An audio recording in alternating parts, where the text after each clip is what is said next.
Hey guys, here's this brand new Ameristar. Replaced an older Ameristar, and it is a heat pump.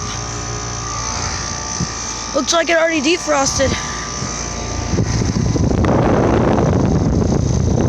Has an ECM fan motor. 2025, 5-ton. 15 series. And that is burning hot. So this is working excellent. So we're gonna try for a defrost.